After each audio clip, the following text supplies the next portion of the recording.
$7, $8 for some little like colorful Christmas theme spinning straws. I Yeah. was like, what the fuck, bro? You can find these for cheap. Dude, Ah, it's because they don't have that's good. time to search up reviews and don't have time to like um look at Yeah, people think too the much when they're lower stuff buying. prepared to be doing good though. Yeah. In my opinion, man, it's not even about searching reviews or the MSRP of things. It's like you guys really gotta realize, like I said, we've talked so much about like the cyclical nature of retail sales, but then when you convert that over to whatnot type of sales, there are so many, um, what's that called? Where you're just buying on an opportunity. You're just grabbing shit because it's convenient. You're not carrying the cost. It's like if a lady needs to, supply her damn birthday party that's coming up in 4 days, and she's too lazy, she ain't got no bandwidth to go shopping. She just plugs up on whatnot. So it's I don't know. Yeah, you guys would be really surprised. The low ticket items. I'm telling you, that's where the margins are at. 10x, literally. Give me shit. I'll fucking give me 10,000 of those. Yeah. I mean, I got I, eight I collectible Funkos coming in next week, so that'll be interesting. All right. Who's here for shipping? I'm pretty sure Alex is. Who's here for shipping? Yeah, we're here for shipping. All right. Just yeah, couple. It's It's been a like lot. 3 months since we talked about shipping. All right. So let's do a quick, not quick breakdown. It's pretty excessive. All right. Well, I got better at explaining it. 4 months ago it was like way more. I was still learning myself. Okay. So there's first class mail, which is 0 to 3 ounces, right? Yeah. Then there's ground shipping, which is under 1 pound, right? Then there's priority mail, 1 to 5 pounds, which is $9.21. And then there's flat rate shipping, which if it can use any flat rate box up to 70 pounds, it'll be $9.21. Then there's ground shipping over 5 pounds. It can also be priority mail over 5 pounds. Um, so for me personally, I don't like to sell to bundle over 5 pounds just because I take advantage of the free boxes of priority mail. So if I can keep them as much as I possibly can in between that 1 to 5 pound range as a bundle, I take advantage of those USPS boxes because they're free. Okay, and so you can use any size priority mail box for priority mail. It can be a small, medium, large.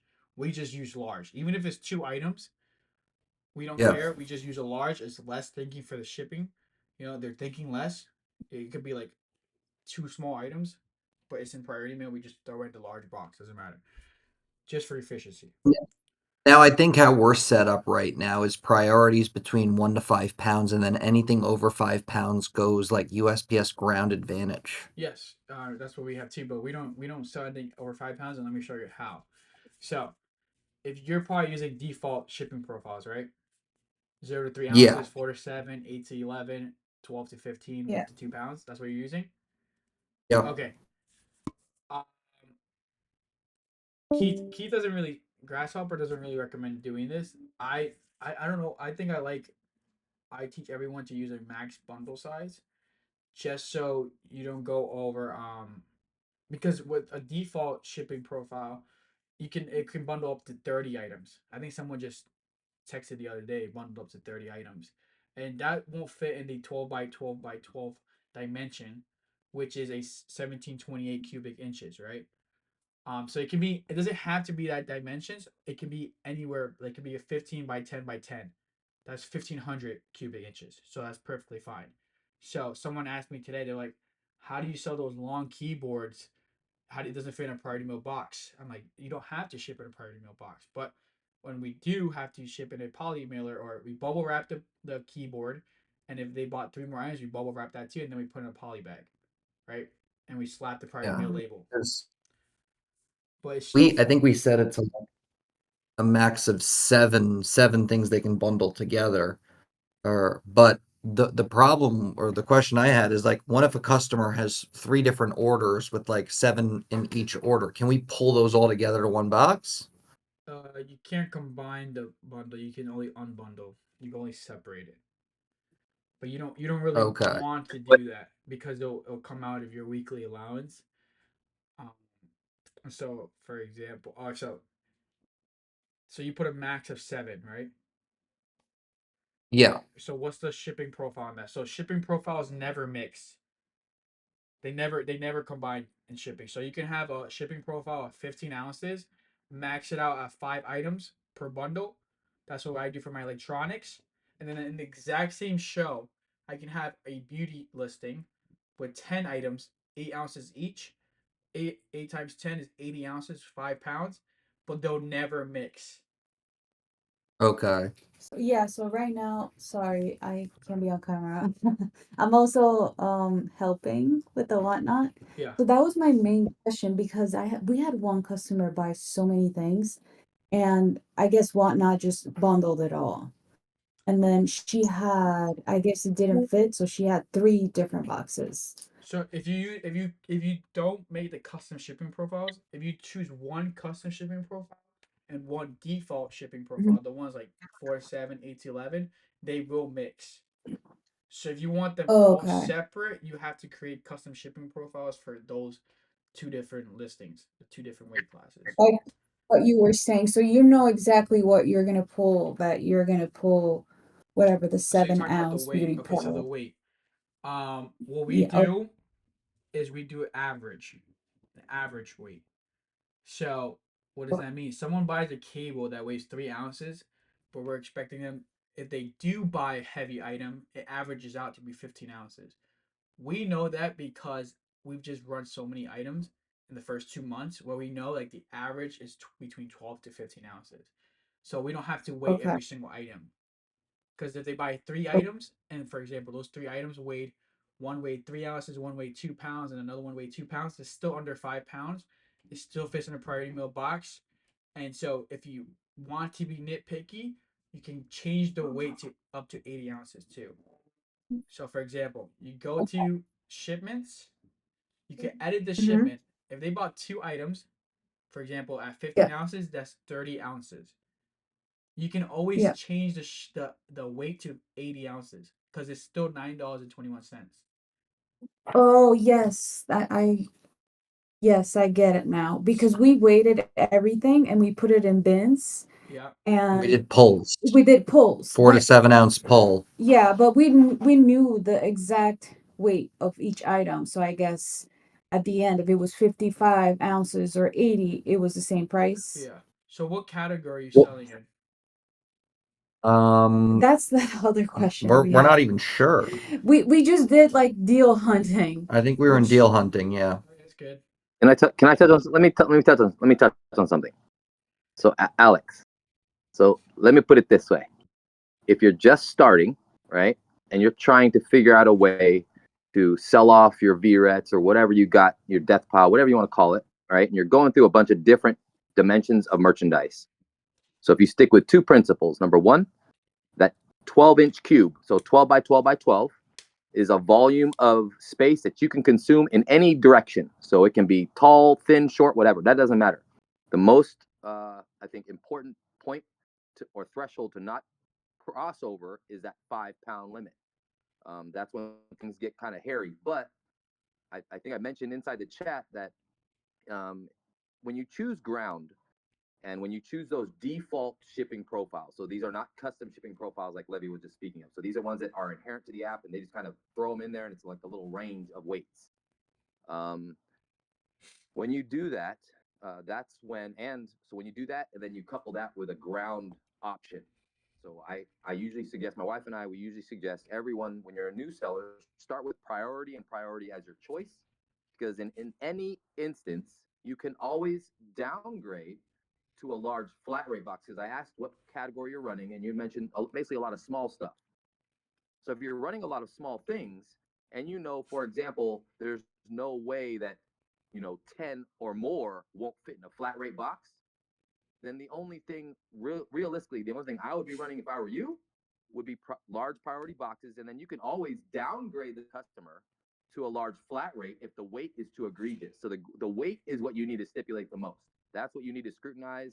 You don't want to be trying to send out, a 20-pound box in a large priority.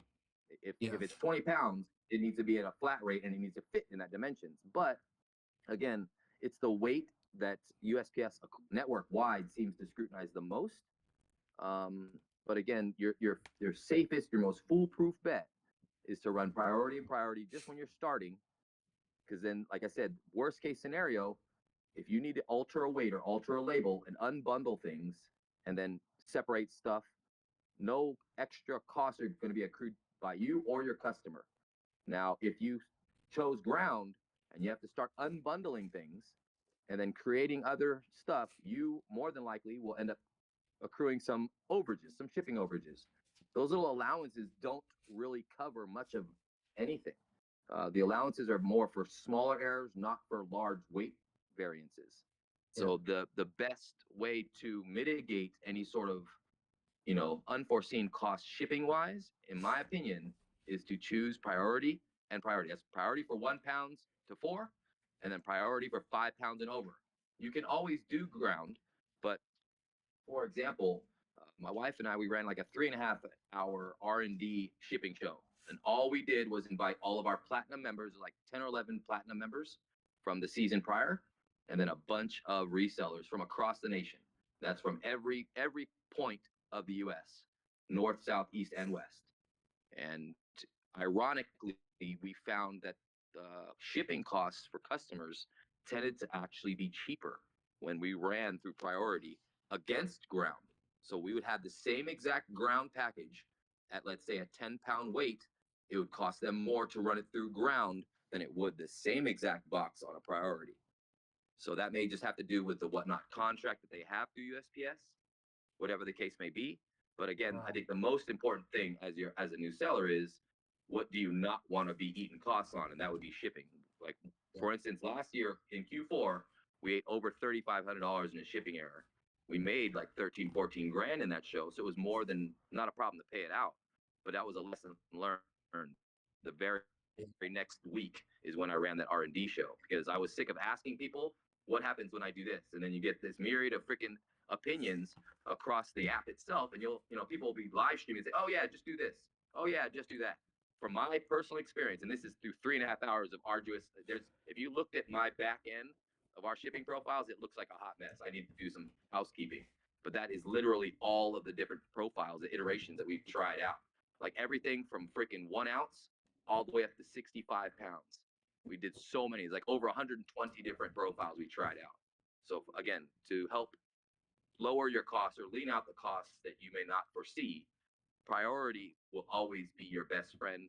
And then as you gain tenure, you'll start playing with different custom shipping profiles. But just keep in mind, like Letty said, custom shipping profiles do not bundle with each other. But so Like on our shows, we'll always say, look, even in our show notes, it'll say, we bundle up to 10 small auction wins, but then anything that is not a small auction item, we use AI whatnot bundling up to 5 pounds.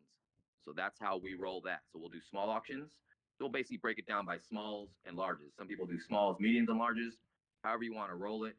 And then after a while, usually your host or whoever is handling, whether it be sortation or actually showing an item, usually you'll get a feel for it pretty quickly. Oh, this is about 8 ounces. Oh, this is about a pound.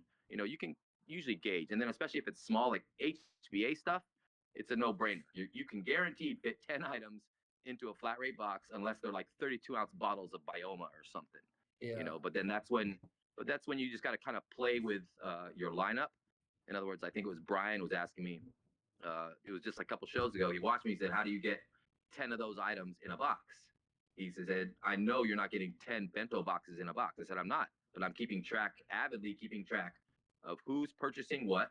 And I recognize, and we have bundles on the side with earmarked for those customers. So I can already see when a customer is getting really full, and then we'll toggle over to smaller items so that they will coincidentally fill their bundles up and then toggle over to a whole new box. So it works out if you do that way when you just start, in my opinion. Keith, one Awesome. question. Thank you. Yeah. What if they bundle 30 items and doesn't fit in that 12 by 12 by 12 range? Because that's what I see a lot of people happen. That's why I tell people just put a max bundle size. Well, yeah. Well, so max bundle size is dictated in the custom shipping profile. So you're gonna put how many items you can bundle. If it's 8 ounces, for example, it's gonna flat out at 10. If you do more than that, like I think David said, oh, we do ours at So 10 no, but I'm ounces. saying, do And I you said, no. recommend I people said, you do have to that? understand, if you run any auction at 10 ounces, then it will not equal 10 items at the end of a bundle. It'll only be about 8 items. So that means that a customer, if you put down 10 ounces, but then you'll try to, if you project that you're going to be able to bundle 10, that's not what will happen. It depends on what you dictate on the shipping profile and how many will bundle within that group. Yeah. But again, that's why what matters is what you're running. If you know that it's a bunch of eyelashes, you should know very quickly how many will fit into a flat rate box. 50. Wait, but Keith, what I'm talking about is you said you recommend that people to use priority mail, but I recommend it could be the same thing, but putting a max bundle size that for priority mail boxes. The priority boxes, they could be any size, medium, they're all the same price? Yeah, it's all the same price.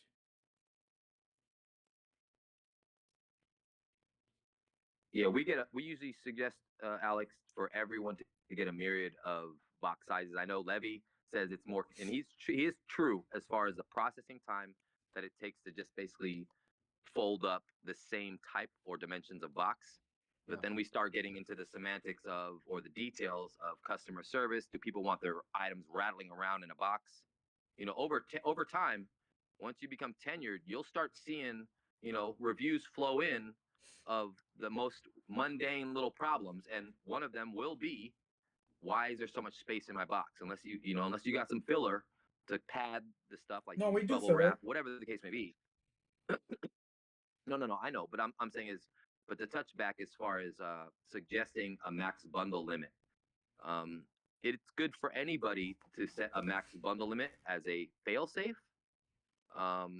when you first start. But then in order to increase your profit margin, you inherently should be trying to maximize whatever you can fit in a box. In other words, if you're selling 5, the Tony's speaker boxes, you can't fit 10 of those in a flat rate box. But if you have eyelashes or fingernail tips or a small thing of John Frieda volumizer spray, you can fit 10 in a box. So again, I think it really comes down to whoever is pulling in the merchandise. I don't know whether you have sortation or whatever the case may be, but if you have a good idea and you have case packs of SKUs, when you have multiples of things, being able to kind of quickly identify how many of a specific type of thing, like that's when you would start kind of going into, say categories or whatever the case may be, but not even categories, just sizes of items. Like I said, 9 times out of 10, usually we'll run shows and it's just one type of dimension or one type of weight. We try not to run too many larges just because it's more of a headache, Yeah. but we still do them. But yeah, we do set limits, of course, but then that should be kind of more common sense based off of the merchandise that you're running. So it shouldn't be static across the board. Like if you just put 5, then you're going to do what every other whatnot seller does. 9 times out of 10, every whatnot seller that gets on, they just use a default and then they just throw caution to the wind and pray shit sticks. What we're suggesting you guys to do here is kind of like a play on both, where you're playing it safe, but then you're trying to max out the amount of bundling that a customer can do, because that's a double plus. You'll prevent yourself from getting surcharges. It will increase your sales because the moment they purchase 2 items, it goes into priority label, and then the next, say be it 3 or 5 items or 8 items are going to be free shipping. So that's where the marketing kind of starts to play in, Alex. Yeah, I highly recommend It's about bundle. never do 16 ounces for the first item, because they'll see $9.21 shipping, and most people just steer away because they think it's very expensive. That's where electronics at 15, but now I'm thinking about it, I could do 15.9. Like Okay, 15. so go by, you have smaller items like 3 ounces and you have 1 or 2 pound items. You recommend that mixing it in between, or don't do it at all? Because we were mixing Yeah, sizes. mixing in Mix between. it. Our first show.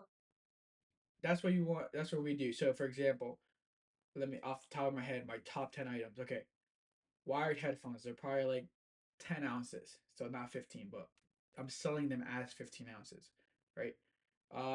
Cables, 7 ounces. Now, if I throw a sound bar in there, the same person buys all three items. That sound bar is 1.5 pounds, for example, or 2 pounds, really. Okay, what's another one? A phone case. What is that? 10 ounces max. The last one I can name off my head. A speaker, which will be like 1.5 pounds. All that at the end of the day will be max 5 pounds, or it'll fit in a large flat rate box where you could just switch the label at the end, because it'll still be priority mail, right? $9.21. But if it fits in Yeah. a flat rate box, you can just toggle you go to shipments, edit, toggle it on to a large flat rate box, and then it'll just change the label from 5 pounds to large or flat rate. That's it. And so you just slap it on the box, and now it could be up to 70 pounds if you want. That's Yeah, just because one we kind example. of measured everything because I was being psychotic. We measured No, no, you don't everything have and to put it measure as everything. So, yeah, I didn't know how it was, so we measured everything that we were gonna sell, and at the end it was pretty accurate. So we didn't have any, let's say, discrepancies in the boxes, yeah, but We had 11-pound box that went out USPS oh, ground. well, yeah, at as 11 priority pounds, I mail. guess. It was- Ground Advantage. Oh, so okay, so yeah, that's fine. But this is also why I recommend, for me, I recommend everyone to try to stay in the priority mail range and just put a max bundle because we started doing strictly priority mail as of like last week of August. Before it was beauty, no, last week of August, strictly priority mail for our electronics, and then when she started the beauty streams again in September, first week of September, September 8th. That's all priority mail too. Our reviews blew up with 5 stars. Fast shipping. And all we did, we always ship between 24 hours, but people blame sellers for slow shipping, for ground shipping. They blame us. Mhm. Now, Yeah. toggling it to priority mail or maxing out your bundle under 5 pounds, they'll get their shipments faster. And as a beginner, you'll get your money faster because you get paid when it's delivered. Okay. So this is why I recommend people stay within the priority mail range. So you can take original boxes, get paid out faster, and get those 5-star reviews just from fast shipping. They think it's you. Even if you shipped out within, even if you ship out in 2 days, it'll get there super fast with priority mail.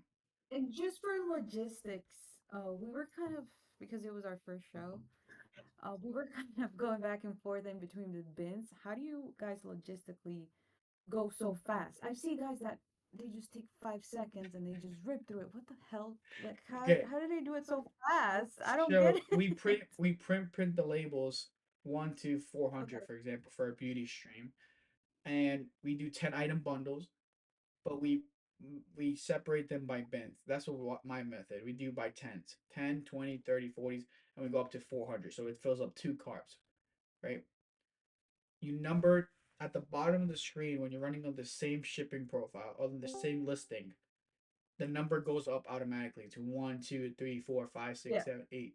So since they're already printed, we used to write them up until last month, and I hate myself for that because there was so much Yeah, that's what I'm human thinking. error. There's so much human error. Like you're writing it down, your handwriting sloppy.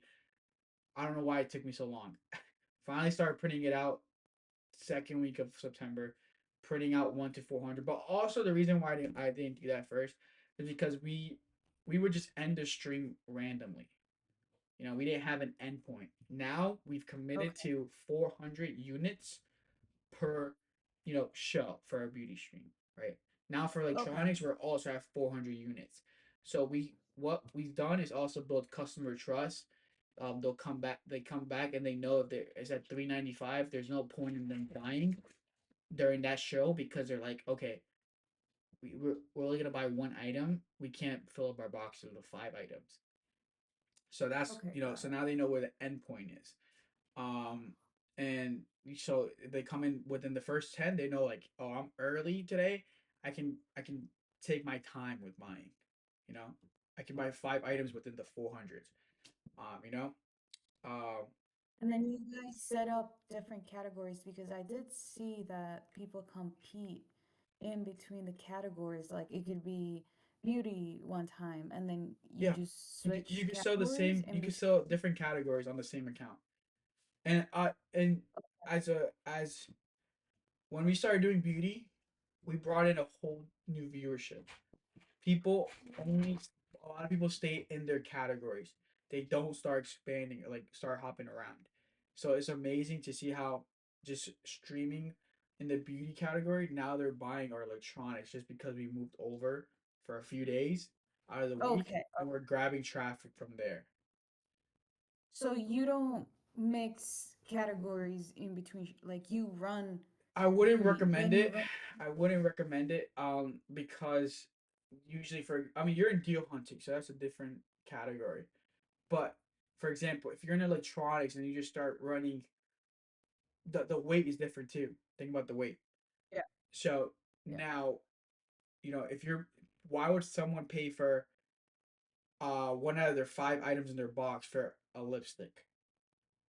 When they can get that same item in a category beauty show, and it'll be 1 out of 10 items in their box.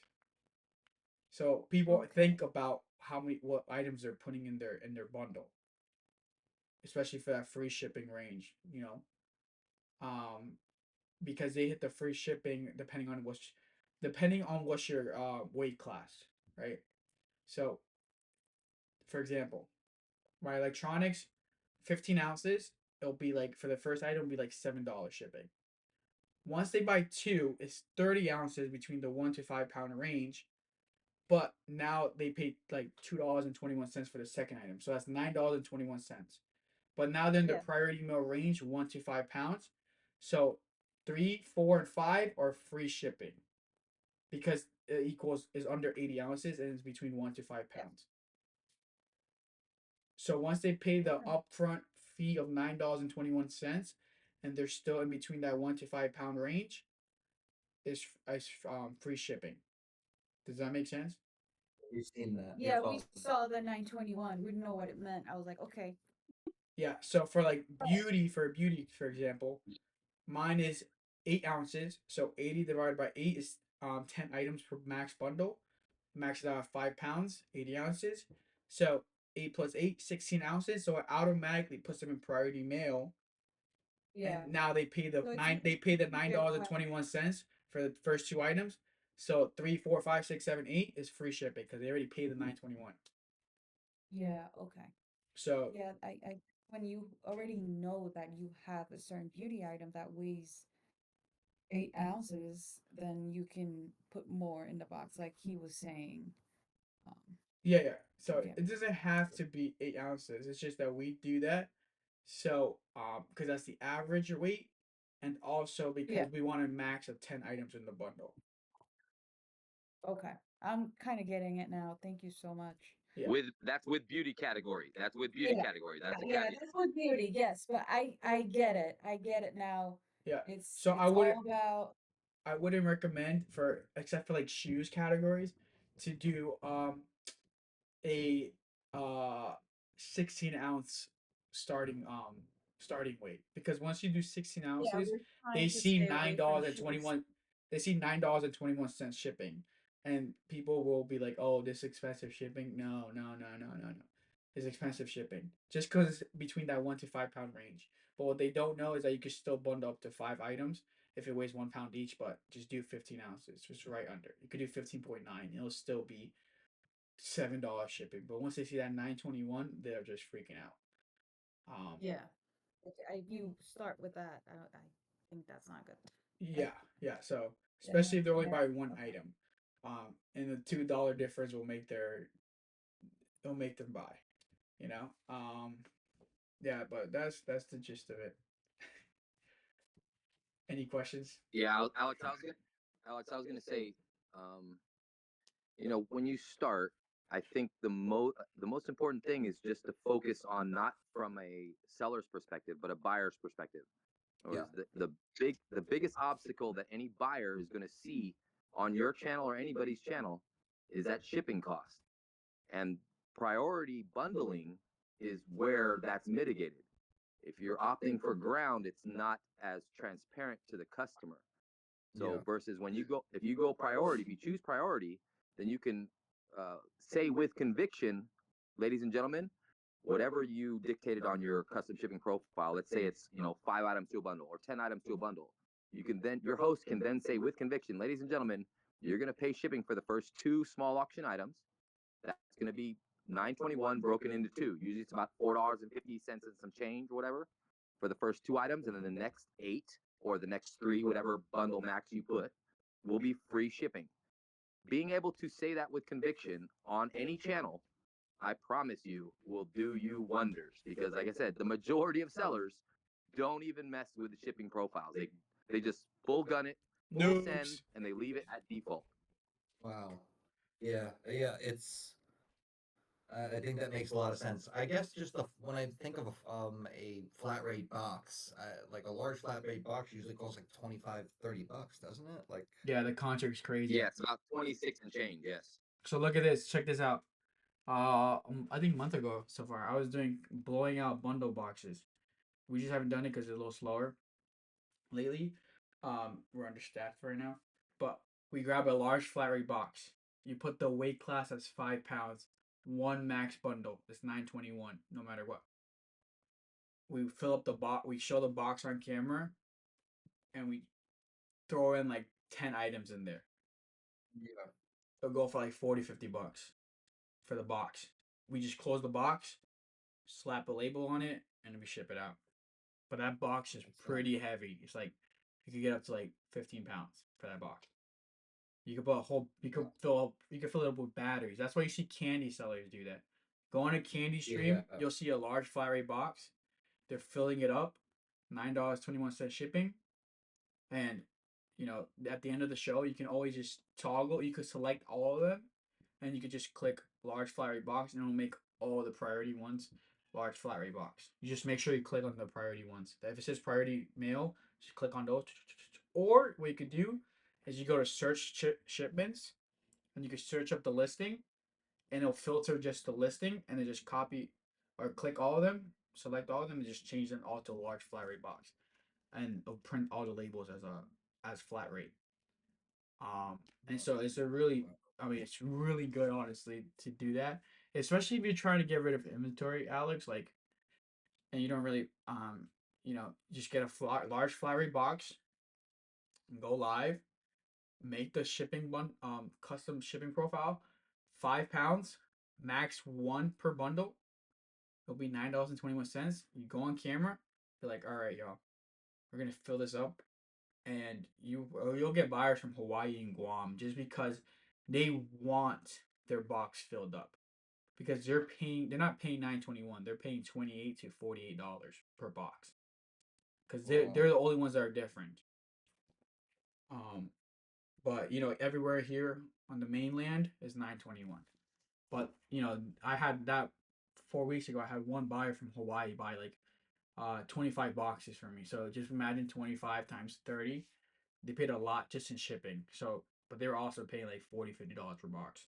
So he spent a lot of money. If it's 921, wouldn't you just always keep it on a flat rate box and just max it at a 10 bundle or whatever would fit for us smaller products? If it's smaller, for sure, but what if it's a larger item? So that works. But if you get, like, let's say you're in electronics and things may be larger than that 6-inch depth, then but let's say they're light. If they're light and they don't encroach upon that 5-pound threshold, and then that large priority box gives you a little more volume, is what it is. Got it. Because at the end of the day, large priority meal box is a 12 by 12 by 10. A large flat rate box is 12 by 12 by 8. But you can go up to 12 by 12 by 12. And USPS doesn't have the best technology, so if it's like 13 by 13 by 13, they won't notice, honestly. It can be crazy. It can be a U-Haul XL box. Then they're going to check it out. They're like, holy, what's going on? Then they're going to check it out. But You also have to keep in mind, Alex, that if you opt for flat rate in the beginning and the box is sold, once it's sold, it will cost you to convert it. But if you choose just large priority box, you can always downgrade to a large flat rate at no cost to you. So that's why we have those suggestions. It's because it's to prevent you from saying, oh well, this might work, but then you turn around and then you end your show and you're like, wait a minute, what are all these shipping charges that I have to, after generating labels, having to convert a bunch of stuff? Yes.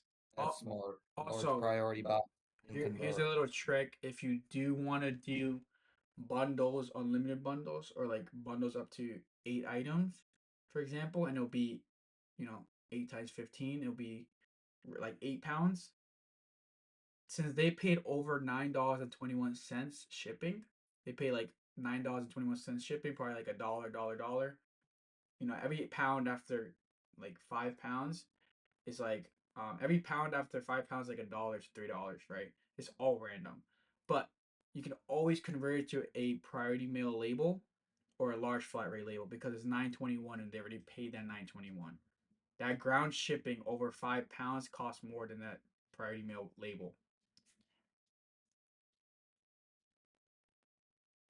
Did you get that? Yeah, it's definitely making sense. Yeah. Did you get that? Yeah. So because they already paid that 9.21, even if it comes out to be fit, it happened all the time. They pay $16 in shipping, which is crazy to me because I Whatnot's pocketing that money. So they pay $16 in shipping because they bought back when we used to do like higher bundles, right? $16 shipping, and it was 10 items, and it wasn't 10 pounds, but if in a priority mail box, we just changed the label to priority mail, and it's still $9.21. There's no cost to you, and it doesn't change the customer because they already pay $16 in shipping, right? Versus a priority mail box costs $9.21, and a flat rate box also costs $9.21. So who pockets the other $7? I think Whatnot, What? honestly. Yeah.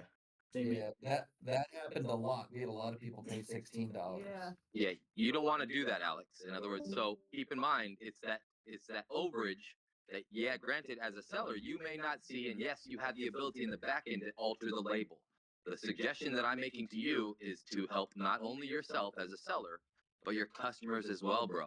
In other words, please understand that anything that I'm suggesting to you is for the betterment of all, not just you. And also, I think the most important thing, Alex, out of anything you've just learned, so obviously you're grasping shipping, and so is your counterpart, right? That's the easy part.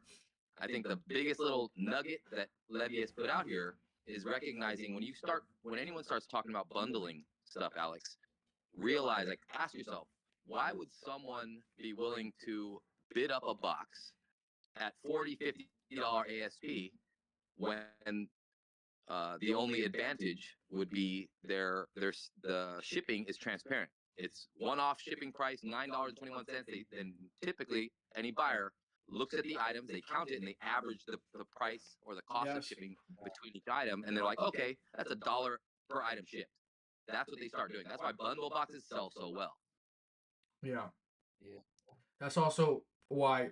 So, like I said, they buy 2 and the next 3 are free. It becomes a little more complicated if you to like explain if you do up to like 10 pounds and like 10 item bundle. They're like, oh, the next 3 are free, but now I'm getting charged $1 per item. Like, what's going on? So it's just like make it 5 and be like, okay, buy 2, next 3 are free, and it resets after you buy 5. Just make it nice and clear. So way less to talk. So what I've been doing recently is, and I think it's convert very, very high. I started doing it on Sunday, yesterday. When I go on live now, I do. If you're new here, comment me. Freaking 30 me's. I love doing it. That's one. Okay, and then I'd be like, okay, let me explain shipping real quick. If you're new here, you're gonna pay for the first 2.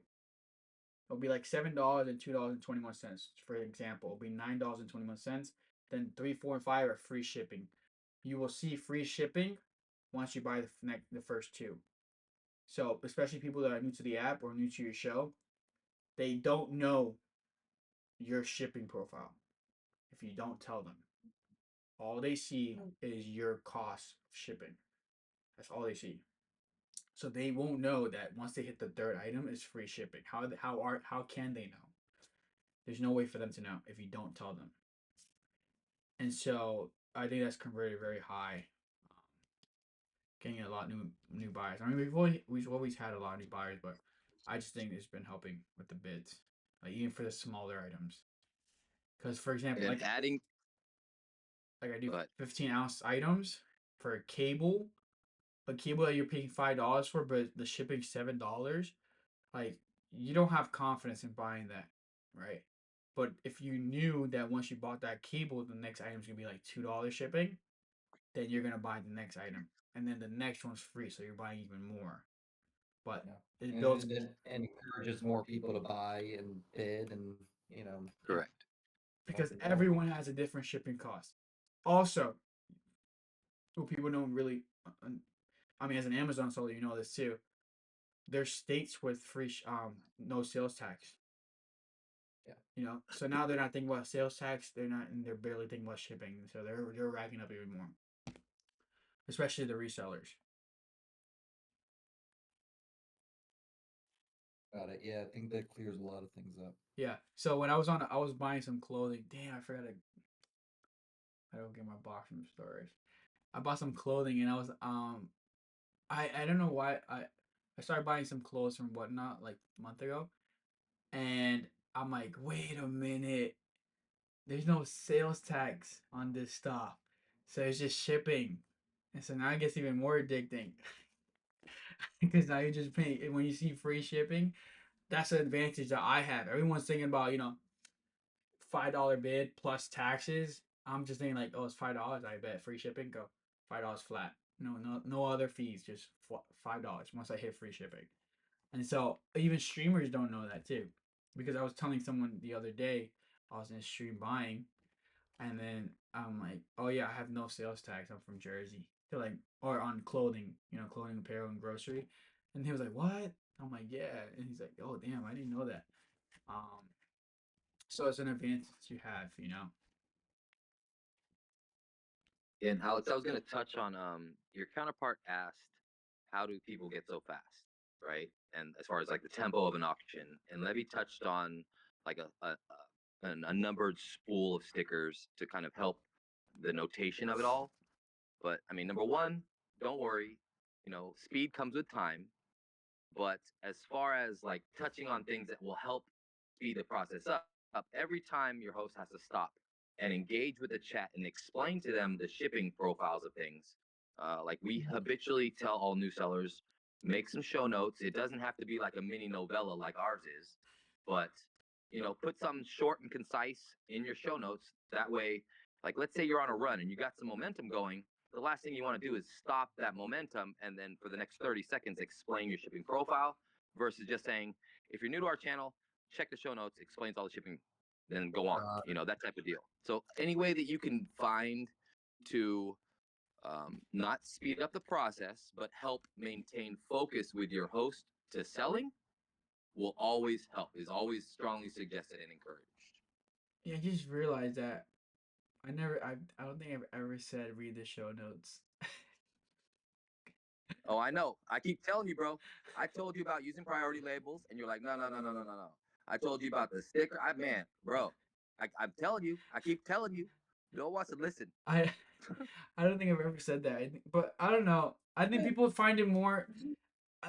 Correct me if I'm wrong, but I've been yapping a lot on my lives, and people love it when I explain information or just explain the operation. They just love it. They just They're just enamored, bro. They're just enamored because your damn little young CEO Levy boy is up in the fucking picture. It has that has nothing to do. Your engagement is happening because people are seeing you sparsely. So it's like a fresh face. So that's what I would attribute to that type of uptick. So that's not quite the same. But I'm talking about just saving pure labor time.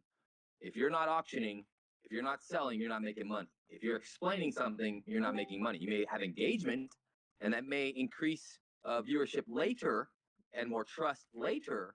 But if you want to make money that show, it's all about touch points. It's how fast you're doing something. But then again, you need to ramp up to that, Alex. In my opinion, every new seller should be focused on margins first, speed second. Critically analyze your processes, and then you'll lean out, you'll drill down to things and find out what is obviously inefficient and what is super efficient. But luckily, you know, this group is full of information as far as that type of stuff is concerned. But yeah, How often do you guys recommend going live when you're first starting? Like weekly, every day? What's it's up to your bandwidth. Yeah, and I say it could be consistent so people know what time you're going live. Like if you're gonna go live at 6 p.m. every Monday, they know that you're gonna be live 6 p.m. every Monday. I think that's we've been consistently going on in the mornings on the first channel or both channels for since we started the beauty stream. Yeah, for like 2 months and a half. But it's kind of hard to correlate where the growth is because it's also just month over month you're getting new buyers, so they return. Also, the app is growing too, so you're getting new buyers from there too. Um, so it's kind of difficult to see where it's just overall consistency. You know, imagine it I as just a retail store, people walking into your store, but in volume. You always see 20 people walk, your viewers, but look at your analytics, it'll probably be like 20x that. So for example, yeah, it's usually like 20x. So we had 200 plus viewers. We maxed out 230 viewers yesterday, or yeah, 230, something like that. But we had a total of 8,000 people watch us, in more than 30 seconds. Do we know if those 8,000 people were, new people to our stream or just returning users that just didn't buy anything? We don't have no clue, you know? So that's why I like doing who's new here, comment me, and we just see like 30 freaking me's. Um, and now that has worked very, very well for engagement. And then even asking people where they're from, like what state you're from. Like that shit goes crazy. It's like freaking spamming the chat with NJPAMO everywhere MS, and so it's it drives engagement. So questions have done very well, very well. Just asking a simple question: Where are you guys from? Are you guys just waking up? Um, are you guys going to sleep?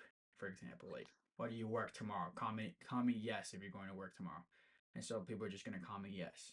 They just want to feel like a part of the show. Um, and it's worked very, very well for us.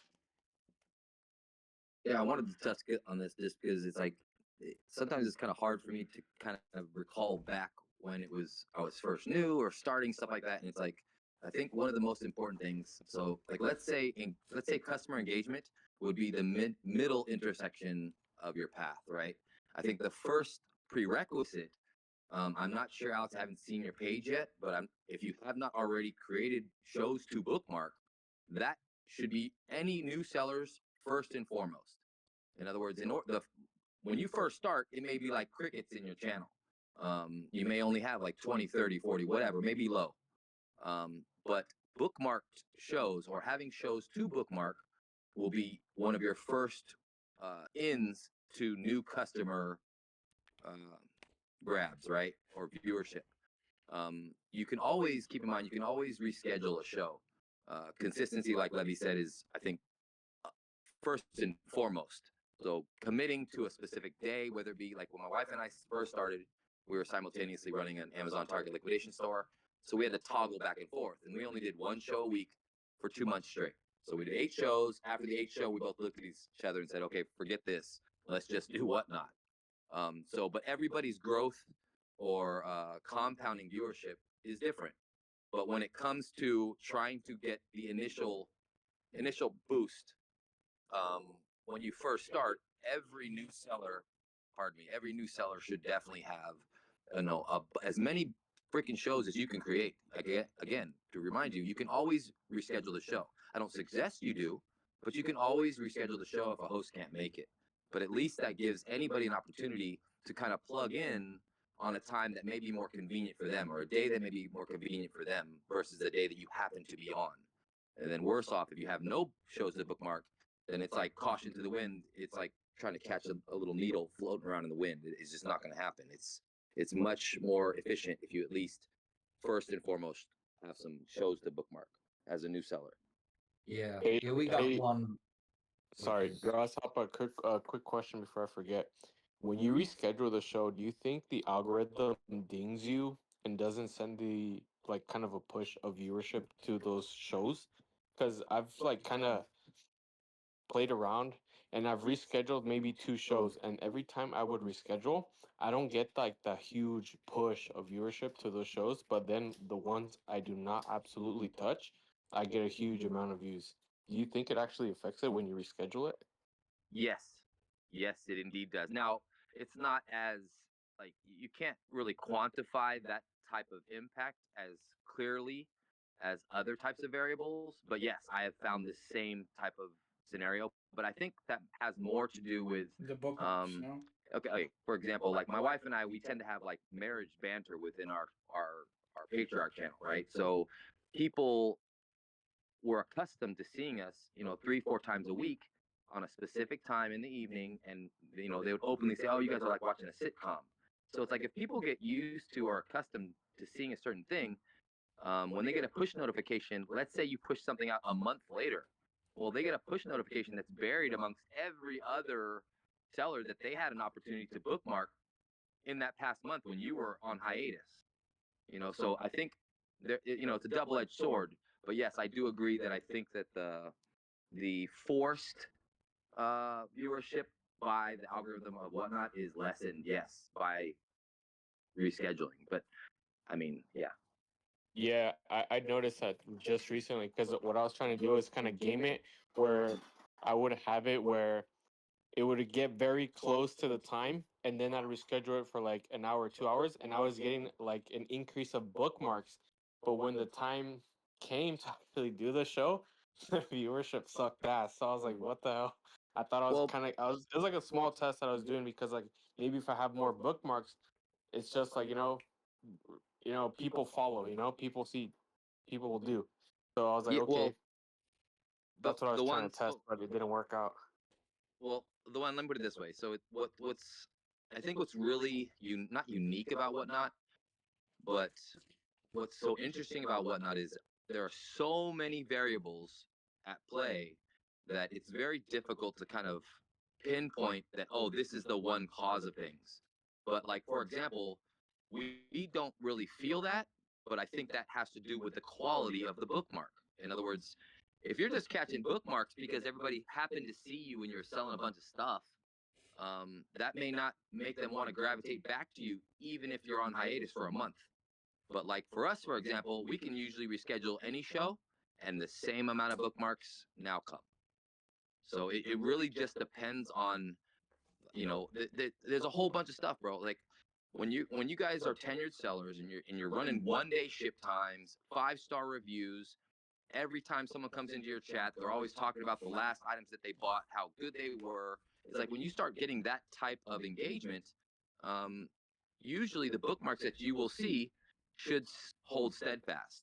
But again, in the earlier times, or depending on even the season, so it's like a lot of times, like especially in Q4, unfortunately, if you're rescheduling your shows, the bookmarks that you're seeing, usually people are just tied up in other shows and they don't want to miss that auction that they're dealing with right then and there. So that's Yeah. the funky side about rescheduling, is that they're too engaged, they're too stuck on the stuff they're already watching because you decided to reschedule. So I had another idea too this morning, actually. It was a random thought, but I think it makes sense. What now will show the customers that buy from you every day at the top of their screen because they know you're going to come back and buy again. And that's how they make money. They Correct. make money when you make a sale. So if it's Yep. if they're buying every day, why the heck would they remove your show from their top 4 thumbnails when they join the app? You know, Right. if they know So it's going that's to what I was convert. trying to that's what I was trying to explain to Brian. In other words, so the SEO inside of Whatnot itself, it's no different than any other social media app or search engine. In other words, it's going to start tailoring what your user interface is showing you based off of your last touches, your last pauses. Like when you hover over things, like I sat there for like a day. It wasn't a whole day. It was like 3 or 4 hours trying to see what happens when I long press and long hold over certain shows that I had never looked at before. So I tried to intently find a channel that I had never looked at before, never got in it, and I didn't even physically go into their channel. All I did was long press and like hover over their channel, watch it for a few seconds, and then do it again. And then next thing you know, maybe not even half a day or a day later, I would see them promoted to me. So that's when I started saying, oh, okay, I see how this is playing. And then I started asking my kids. I was like, hey, do me a favor. What channels do you see when you come on? So Brian sees a different top header line. Like he sees East Coast Sellers because he's sitting there, riding your coattails. So I understand why he's seeing that East Coast Sellers on top. See, so like I said, a good way to give you true perspective is to look at popular. Click popular, and it'll cast down who's gravitating. Let's say 25% of all of the buyers inside of any given category. Then it scales down, from ascending order. Wait, where's popular? Oh, Yeah. wait, So then that popular, starts. then you That click the starts. category. Yeah, that starts completely removing your contrived suggestions of shows, and then just tells you, listen, I don't know what you like to see, but this is what everybody's seeing. It pulls the curtain out. That's important. Wait, you go to categories and popular? Yes. Yes. It just shows you categories. No. Like within a category. All electronics. I see buy it now, top sellers, new and noteworthy. I don't see Right. popular So though. top sellers. Yeah. So top sellers would be the top sellers, and then the noteworthy are usually the ones that are running either quick sales, so their completed auctions per hour is usually ticking high, or they have some sort of promoted show, or they have a lot of engagement in the chat. Those are the three variables that I've seen impact that on the noteworthy side. They're fake. They're fake. I mean, They're fake. if you want an unobstructed view, just go viewers high to low, right? And it'll tell you That's everything what I in that do. category, high to low. There's nothing, there's no algorithm on it. It's just, counting the numbers. That's probably the best way to do it. Is she selling reels? This is probably counterfeit. I don't even need to look at it. No, those are actually the Stanleys that were recalled because of spontaneous explosion, because of the inserts not sealed correctly. So they're real? I don't know. I don't know about couldn't see I don't know about the authenticity. Fake. Most of them are fake. 99% of them. Hey, are mine fake. gonna be real. If they're running more than one Stanley, it's probably counterfeit. I'm about to run like 200 next week. Oh, from Target, yeah, that's fine. There's like If they're Hello Kitty, the Target I've ones are pretty noticed- obvious. Oh no, Hello Kitty just doesn't exist. No, if they're the Hello Kitty and Dragon Ball Z, they're 100% legit. Trust me, bro. Oh yeah. Sorry. No, you Sorry. funny. Yeah, those are definitely legit. Definitely legit. I'm sorry. I shouldn't have even doubted you there. Yeah. I don't know, bro.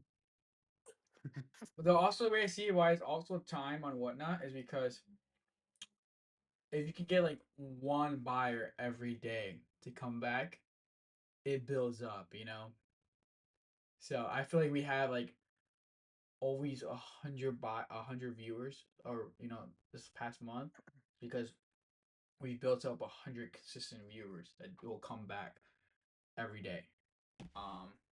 And so like 6 months from now is gonna be crazy.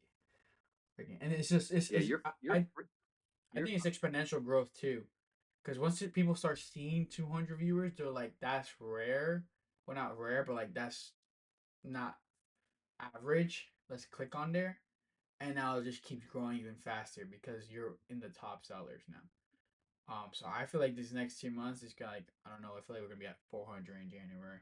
That's my feeling. Your stream time, bro, is what helps you so much. It's like the longer, and like, I don't care who you are, new seller, old seller, the more you can commit to stream time.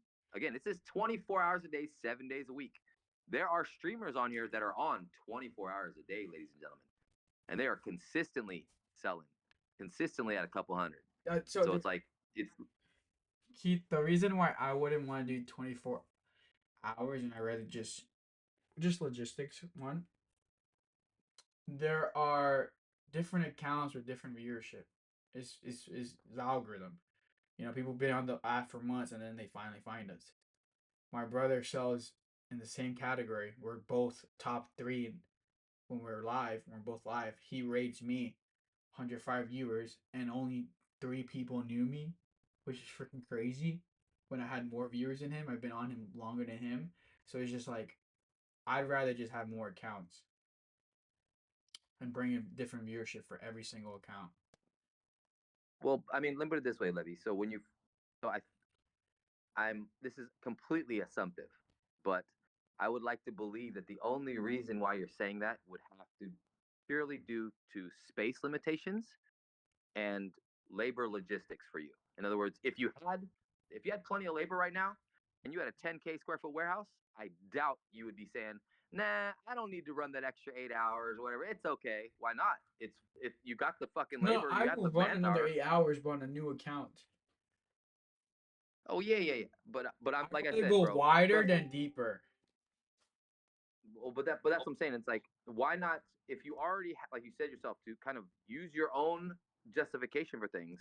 If you already believe in your viewership and how it's compounding naturally, organically, based off of the current scenario you have set up, how would it harm you to add more hours? Because all you're doing is exposing yourself to that other 100 people that clicked on your brother's channel but not yours.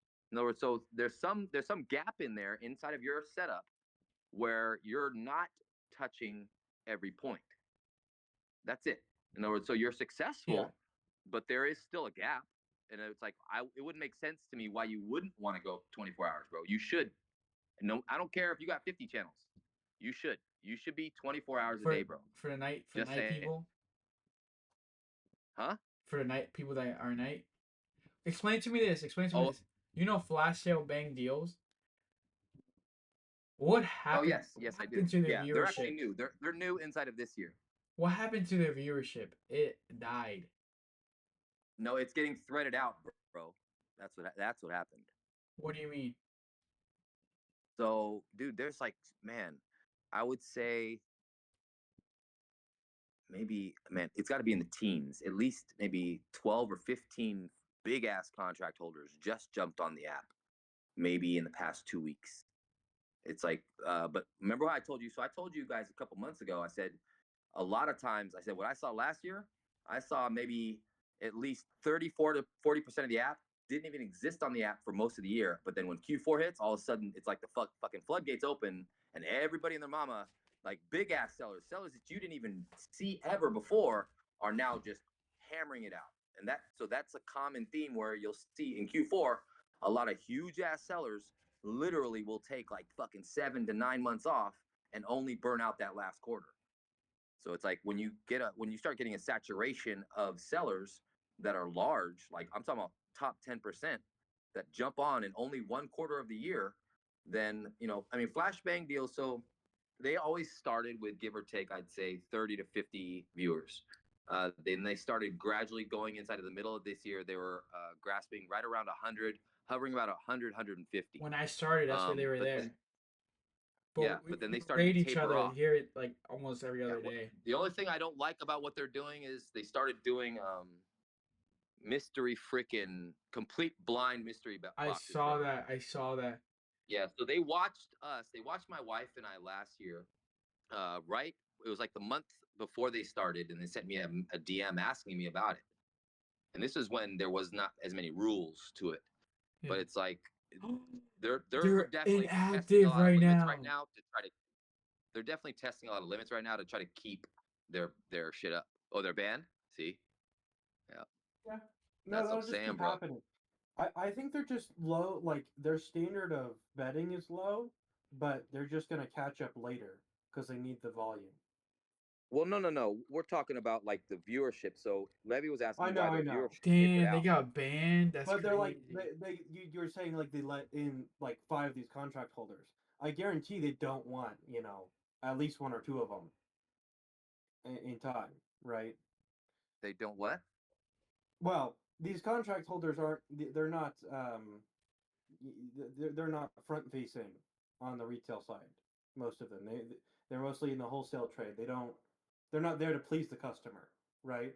So they're adding them on, but they're probably not going to last super long. But they're going to get those, those three that are going to be great for their whatnot's overall volume. I don't know, bro. I actually think the exact opposite. Every contract holder I've spoke to so far has considered Whatnot fucking gold. In other words, it's just all it is another revenue stream. And the bigger thing, the biggest wave that I think is about to start hitting Whatnot. I mean, once they started playing with pallet sales, once we kind of figure out the Blue Grace fucking headache of trying to move pallets only through that one carrier. Right now, I know a lot of contract holders are trying to basically, in essence, broker out through every Whatnot seller, is what I'm catching through the pipeline. In other words, like everybody in this group. So everybody in this group, collectively speaking, could be running loads. And it's like, let's say 3 to 5 years ago, trying to sit there and pay multiple brokers to go out and, push a load out or two a week for you it pales in comparison to then turning around, jumping on an app, not only making a shit ton of fucking money, but then now you're building a network of people talking to you in chat while you're selling them some shit, saying, "Hey, do you sell pallets? Oh, by what do you know? Yes, I do. Here's my Instagram, or here's my LinkedIn, whatever, however they want to redirect or refunnel that customer base, bro. No, in my opinion, it's the exact opposite. I do not feel that they're going to see this as just some little flighty test run. Like I said, the majority of the contract holders that I've seen and I've spoke to are all full steam ahead on Whatnot, because it's like it's like there's nothing but positives, bro. Nothing but positives in the liquidation game. Whatnot is a godsend. And then when you hit that 200 viewers, that shit crazy right now. Yeah, I think the only thing that, like for example, the majority of the people in this group, the biggest advantage all of you guys have over all these, like every one of the contract holders that I'm talking about, they're all mid 50s to late 60s. So these are old school cats that have to take direction from a younger generation, and half of them are, underpaid workers that don't really have any skin in the game. So they're not really vested into trying to help the contract holder figure his shit out. They're just like, oh, I think you should do this, versus you guys are all young, you're all super freaking hungry.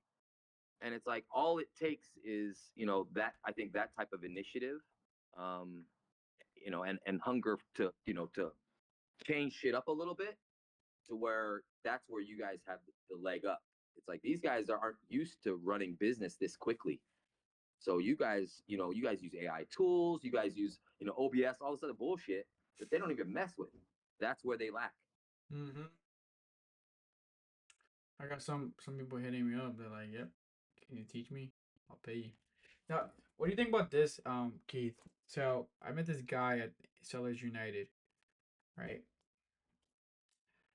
They want to. So he knows a lot of people in New Jersey with big, huge warehouses that they have dead inventory.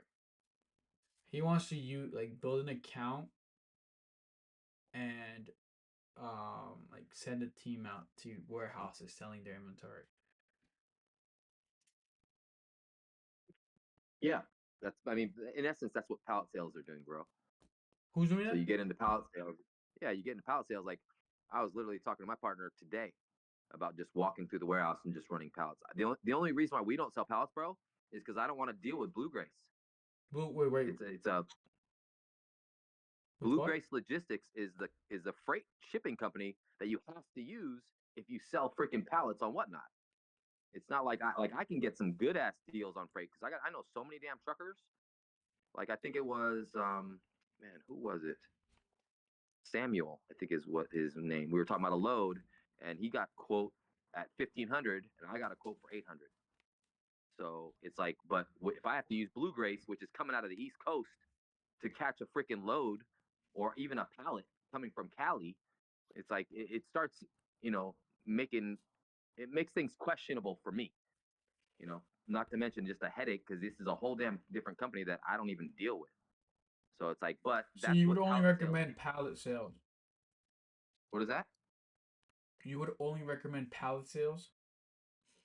Well, no. I'm saying as far as because you mentioned that if you got some conglomerate or a bunch of contract holders on the east, and they all want to basically go in ad lib Not into their contract warehouse holders, and start but people selling with stuff. like huge warehouses with like Amazon distribution, or they have private label brands where they're just trying to offload inventory, Yeah. dead inventory. No. Yes. No. And then, like I said, of course you could do that, but it's like I'm just like I'm basically saying that that's what like larger pallet sellers. That's what they're doing. They're literally walking in their freaking warehouse saying, "Okay, I'm gonna sell this." But you could do the same thing on a smaller scale, and then yes, you could definitely help some 3PL vendor literally walk up into their freaking warehouse and say, "Hey, let me liquidate this shit for you." Da da da da da. Of course. Hmm. I was just thinking about the issue of like, uh, cause he says like, it's like, oh, all these guys will literally use their labor to ship it out and everything. I was just thinking about like account health and stuff like that. Right. So actually, Levy, so we do that. And that's our biggest hurdle has been consistency in packing. Yeah. So we have certain SOP that we kind of dictate and say, look, it needs to be like this. Like if we don't send, we try our best. If you order more than one item, it's not just coming in a poly bag, and if it is, it's going to be bubble wrapped in like a priority bubbler and then in a poly bag just for, quality of control on the merchandise and make sure shit don't get damaged. But yeah, so the downside of trying to do that is like you're in essence outsourcing your entire processes to a third party, and then you have to kind of hope and pray that they either follow your little directions. Like ours is in a binder; it's a laminated binder, and it literally tells SOP, open a bag, identify this on the label, place this around it, etc., etc. Now you don't have to go that crazy, but yes, that's a huge downside. But the good thing is, bro, it's super easy to push that to basically anyone, and you're in essence rinsing, and repeating the same type of Yeah. channel So build the out, marketing, but it's yeah, not even your channel. yeah, cause like there would also be like a minimum too. Like I'm not gonna show up to your warehouse to sell 100 units. Correct. I'm not gonna, Correct. The biggest advantage you have to that, bro, is once you identify what a good margin is for, in essence, subcontracting out you and your team to liquidate their merch. Oh, you'll Yeah. see how much money you can make. I know that's also what I've talked to him about. Like for me to use my team and my host and my account, you're gonna have to pay more than what I'm making with what I'm making right now, for me to make sense to Well, send my team out for 3-4 days to liquidate your whole well, warehouse. Or you'd make yes, a different but wait. team for one, What? and two, I think you can honestly take any sort of margin because you're essentially doing a risk-free like liquidation for these people. You're saying I'm pulling up. I would even set it up like give them terms. Say like I'm not going to pay you until all this stuff is shipped out. Like, and I think most people would do that. I would just be concerned on the quality of goods that they're trying to liquidate too. I mean, most of it is new. I mean, the Oh, biggest yeah. the biggest thing, Levy, is just The category too. recognizing. Well, it's kind of like what Ben just touched on. In other words, the most important thing about the scenario you're actually speaking about right now, which I think is a little premature. You could like save this for another month, but It's in is air. you're still. not coming up with capital, bro. In other words, it costs you nothing other than the labor of the team. Yeah. And then what's smarter is if, for example, if you're using a 3PL location that's liquidating merchandise, that means that they already have packers on site. And like I said, the That's- only hurdle that we've had to overcome Why not come? was consistency in packing. Outside of that, like I said, imagine that. You have zero cost of merchandise. All you need is to roll the fuck up with your team and you sell. And then you take a percentage. And like I said, it's when you find out that sweet spot of what is a good percentage for you and your team to make. You know, you have next to no cogs, right? It's 20% That's where good. shit gets really interesting, bro. You could make it a risk-free offer for yourself even. You could say, like, we're gonna do whatever split of the goods, right? Maybe you say there's a set price for each of the items, right? If I sell it below that, then that's on me, right? But you say, you maybe include, just say, hey, I'm just gonna total out the cost of my labor and these supplies, they're flight out here, and that's gonna come out of the total sum for what we're liquidating, right? And you could say, oh, that's 10 grand. It's gonna cost us 10 grand to get everybody out here, put in all the hours, and So you know, here's the go from proposal there. that he sent me that he's gonna send out to his team, like a bunch of people that they know in New Jersey. It's a Mhm. big Jewish community. The team will handle approximately 3,000 units. Well, this is a very, very high expectation. Freaking nuts. 3,000 units in 6 hours is crazy. Minimum bid per unit 1. Team expenses 5, which is low in my opinion. 500 approximately per day. You will receive 20% of the total sales. He says we will actively promote the event to ensure maximum exposure. Based on our experience, we believe many products will sell for well above 2, with some potentially reaching 10 plus per unit. The team will also work on making the event memorable and engaging, leveraging creative marketing to drive participation. We see this as the first of many successful events together. Looking forward to feedback and thoughts on moving forward. Best regards. Okay, I think that's the 20% is everyone's first misconception. They think this is like, oh, like we could just go on this and do this ourselves, right? You've built like if you're to put this on your channel, Levy, right? No, yeah, no, Like, it's gonna what be would on you my rent channel. your So this channel for? guy's Yeah, basically yeah. just he No, has a you're talking at least bigger 50%. network. He has a big network of people already. He's tapped into the Amazon community, the Jewish Amazon community, Sure, and but so 20% is nothing. Unless you really think you can scale the other channels very easily, no, right? that's the thing. If they're using my channel, that's why I said in the beginning. That would have to make sense for me to like just stop the operation for 3 days and go head out. You know? Yeah. Yeah. Levy, my question would be, Levy, if it's 20%, are you packing or are they? They're packing. If they're packing, 20% is good, Levy. I know. Now, listen. So 20% is good, but the only thing that worries me about the wording in the stuff that you just read off has to do with their expectation of an average sales price.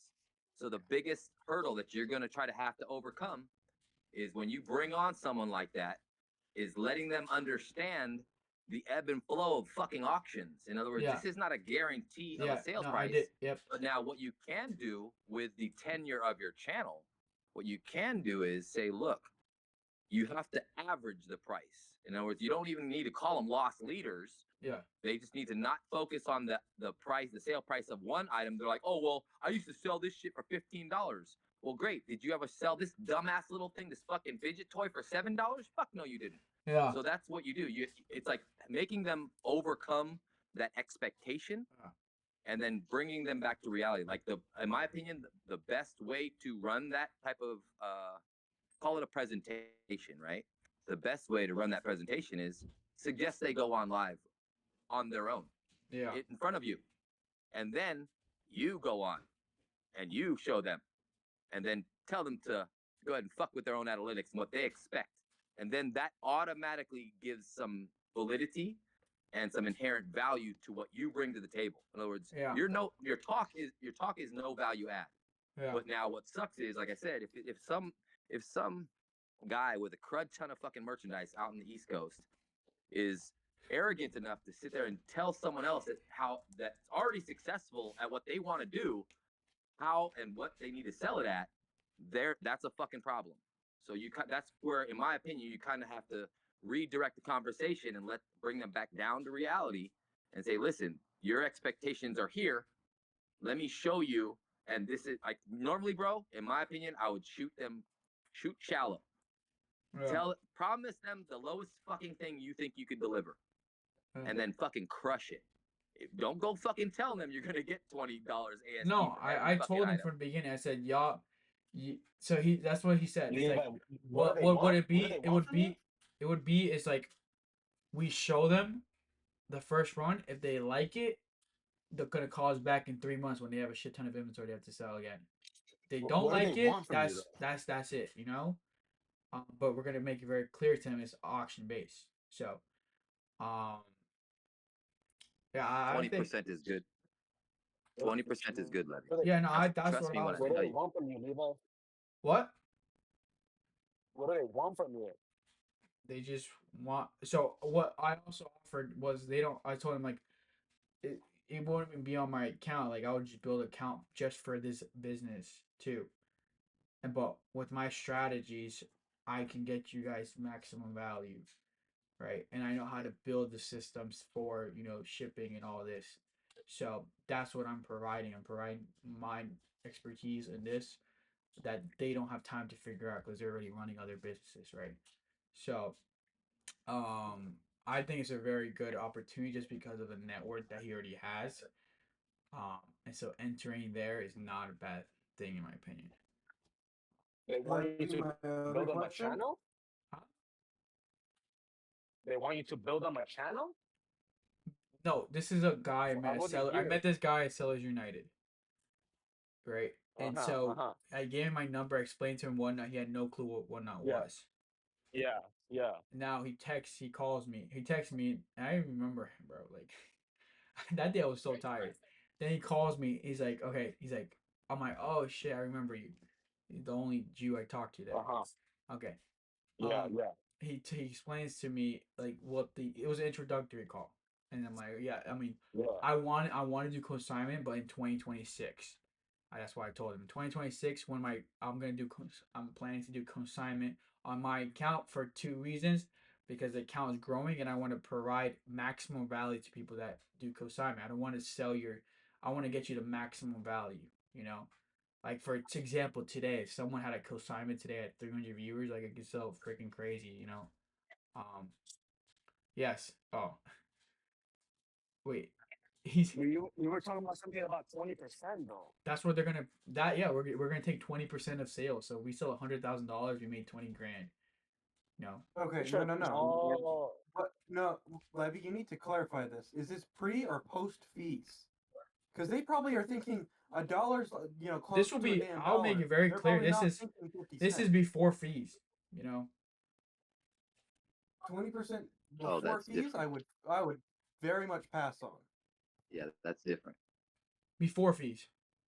You would pass on? Oh, before. I'll Oh, you're make it talking about before gross? fees. Yeah, we sold 100 grand. Yeah, 20 gross. grand. Yes. Yeah, before fees. I don't feel like doing math. Sorry. Well, who's eating? Well, if you're eating the fees, then where's your money, right? Yeah, of course. You're left with less than 10%. Yeah. Bump for a higher cool. percentage because low key, I feel like the guy's trying to screw you over. yeah. Don't work with Jews, bro. I mean, at the end of the day, I'm not gonna. The Post thing is, fees? I'm not gonna Then make. sure. It's gonna be a different account, so it's not my Levy, account. Levy, listen.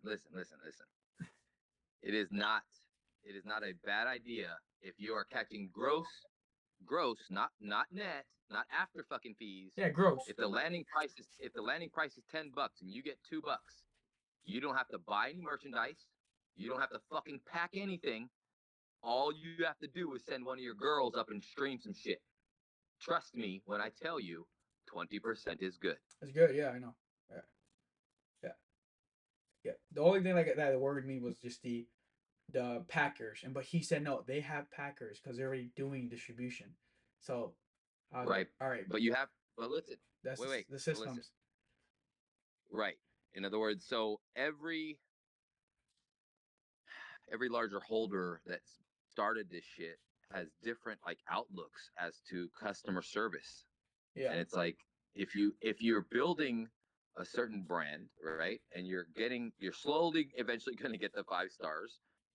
It's like if you already built the fucking system, bro, you kind of have to say it with conviction when you tell them, look, you're not just signing up for me to sell some shit. You're signing up as like a franchise. Think of Yeah. it like a franchise. Yeah, yeah, And you're franchising out your way of fucking doing shit. If they don't fucking like it, tell them to go get some other dumbass. yeah. But trust me, if you that's you hold exactly fast what to that, yep. that's If exactly you what. hold fast to that, bro, it all it does is it breeds consistency. Yeah, because And it's like you everybody might get a wants customer consistent that's literally needs to dump $1 million worth of product a month, and so shit, that's fucking bank.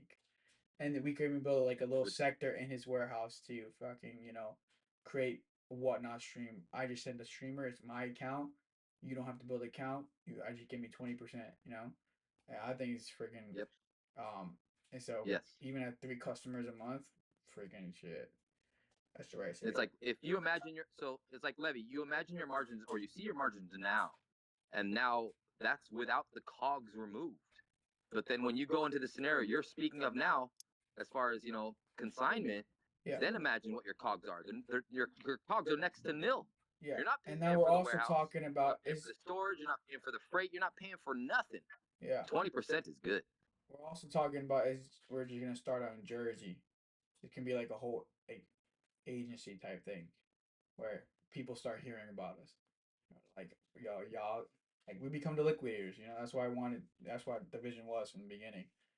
This is like the entry to becoming a big liquidator. So, shit. If he can kind of make, if he connects me with his network already, that's already a few customers there just starting out. You're making a brand new channel? Yeah, right? That would be a whole different for them? negotiation. It would be a whole different negotiation if we're starting a new channel. Then yeah, it'd be 20%, but probably more for my channel because it would have to make sense for me to stop my operation. For 2-3 days. Oh, so if they were to stream like their stuff on your platform, you want more percent. Is what you're saying? Yeah, especially since I know they'll get maximum value. And I would also, what do you Oh, think about this, Keith? Like, the category has to make sense too, right? Or No, you don't think it not at matters? all. You don't think it matters? It doesn't even fucking matter. So listen, I think it was either last week or the week before. I literally said, all you guys got to do is fucking power level some accounts. And I even told you about a game that I was a beta tester on called EverQuest in 1999 for Sony Varant. And all we did to help put myself and my 2 fucking roommates through college was literally power level accounts and then flip them on eBay for like 75 or 150 bucks a pop. And it's like the irony of what we're even all talking about right here. It's like, dude, you guys are watching Bid Bash. Bid Bash got everybody and his mama on, right? It's like Levy has a couple channels. I got 8 now. I just started my 8th. And it's like, why wouldn't you guys? It's like if you already have a proven system and it's functional and it's profitable, and you already have something down the pipeline, Levy, that you're planning on some sort of different type of scale, like a completely different path. That being said, you don't think it'd be really fucking handy to already have, let's say, 2 or 3 accounts already on instant payout, already with a shit ton of fucking followers, and all you gotta do is change the fucking name and sign it over to them. Oh, Just saying, bro. you would Yeah. sell Oh the shit. account? Oh, bro, I'm telling you. So giving this you is that's fucking funny pearls that here. you say that. It's funny that you say that because I was talking to my brother. So my brother he's gonna create a second account. He's creating another category. Well, I told him, yeah, I could get you instant payouts in 2 days. Just sell on my account, sell my inventory, and let my shipping team do it. He's like, all right, I'll do one show for free labor. And so I'm like, all right, now he's gonna have a whole account with instant payouts within a week. But then I was like, I wonder how much people will pay for that instant payout, Because it's like Amazon accounts, people used to pay for that. Bro, it was just as funny like when Carter, when Carter said, "Oh, I already took East Coast Sellers 3," or like he postured as if he took one of your screen names Yeah. and said, "I'll sell it to you for 10 grand." It's no different than buying a domain name Yeah. and then letting it sit and then banking on when you do go scale, it's already sitting there ready to go. Yeah. Trust me, it's a lot easier of a conversion and a sale, a close. It's a lot easier to close someone that has that type of analytical mindset and expectation on whatnot will provide to them if the shit's already good to go versus sitting there waiting for things to then build up and then say, oh, look, a couple weeks later, now it's looking good versus if out of the fucking gate, without it being your channel, like without it being East Coast Sellers channel, just another channel that you already built up. It wasn't your focus. It was just a little side gig. And then that side gig, again, next year, like you said, you go talk to these cats about consignment. It's literally a turnkey fucking business, bro. You're literally franchising out your shit. Trust me, bro. Trust me. We got bigger plans. That's gonna be crazy. It gets bigger than that, bro. It gets way bigger than that. That's little shit. Yeah. Oh, We'll talk. mods call ASAP. Yeah, no, it's freaking awesome. Yeah, I know. Ton of money. Ton of money. Ton of money. If you guys see the vision, that's the vision. Build your account up. Build multiple accounts up. Learn the game. Teach the game. Gold right now. Well, to me, what's crazy is it's like everybody on here, it's like all of us are about to be some really fucking successful sellers. And what's awesome is there's every fucking category up in this mix. Granted, it's kind of funneled between, like, let's say electronics, shoes, toys, and whatnot. But it's like as this group grows, I have not seen any other group that, let's say over the term of 1 year. So in 1 year, you guys really should consider the purchasing power as a group. Everyone in here will start to be able to amass. And it's like, that's not something light to walk away from. And it's like when I keep saying teamwork makes the dream work, like I'm legitimately trying to help whoever I can. And it's like, if down the line, everybody starts popping off, you guys, I'm telling you, if as a collective, eventually we can come to some sort of common consensus of how to distribute things. Like we have West Coast, Midwest and East Coast inventory threads already. There's definitely things in the pipework that obviously are already kind of slowly starting to get some traction. But again, a year from now, you guys, every little nuance to this stupid app, whether it be trying to acquire merchandise, whether it be trying to figure out shipping, all this dumb little shit, all of this is going to be something that everyone here will be able to offer value add information to, convince someone to sell on Whatnot, and then start supplying them. In other words, this shit is like drug dealing for liquidation. it's crazy. Joke. Literally. It's crazy. Y'all, any questions? Good.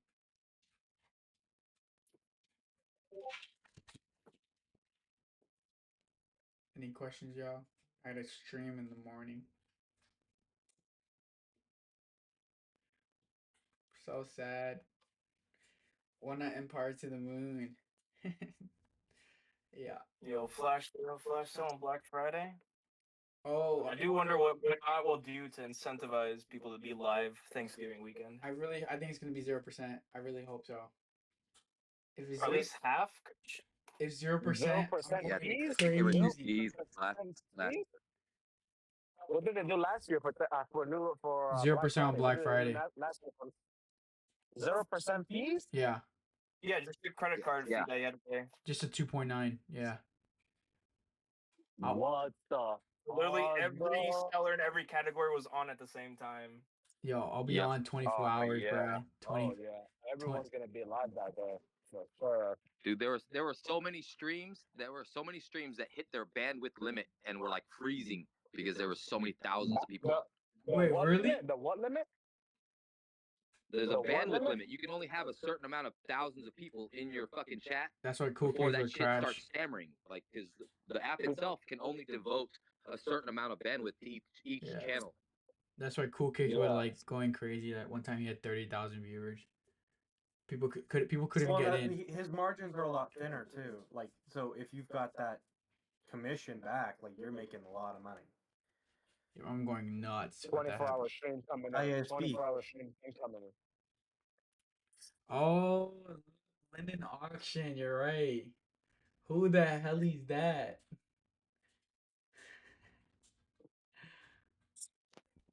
That's another one of his cousins. Yeah, they're all from the garages too. Bros whole family trees on Whatnot. What is going on? Hey yo, there's money. That's Oh, why, that might be right? a My whole method, like- family's on. My dad's on Whatnot. My brother's on Whatnot. I'm trying to get my mom on We have Whatnot. an infinite social security numbers you can use to make accounts. Wait, what do you think about that, Keith? Do you think it's a problem if I, for example, for insurance reasons, that I don't know, for example, I don't know, my brother gets banned, but we've been rating each other and co-hosting each other. You think there's an issue there? I think he froze. Damn. I don't even think he heard that. It's I mean, like the same way how Amazon ties accounts together, but then it's like you go to New York City and like all those people have like 5 million family members. They all have their own Amazon account that makes $1 million plus a year. Yeah, because I know Keith talked about that. He said that that he would I would still proceed with caution, right? That's the best way to go about it. New LLC, right? It takes 5 minutes to make an LLC. It's like $1 here.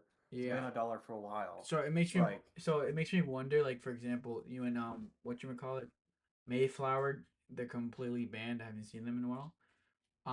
Mhm. They had hosts on there, but those hosts can't appear anymore and whatnot. They'll know it's them. Ah. Yeah, no, Good I point. know this because I know someone who got banned.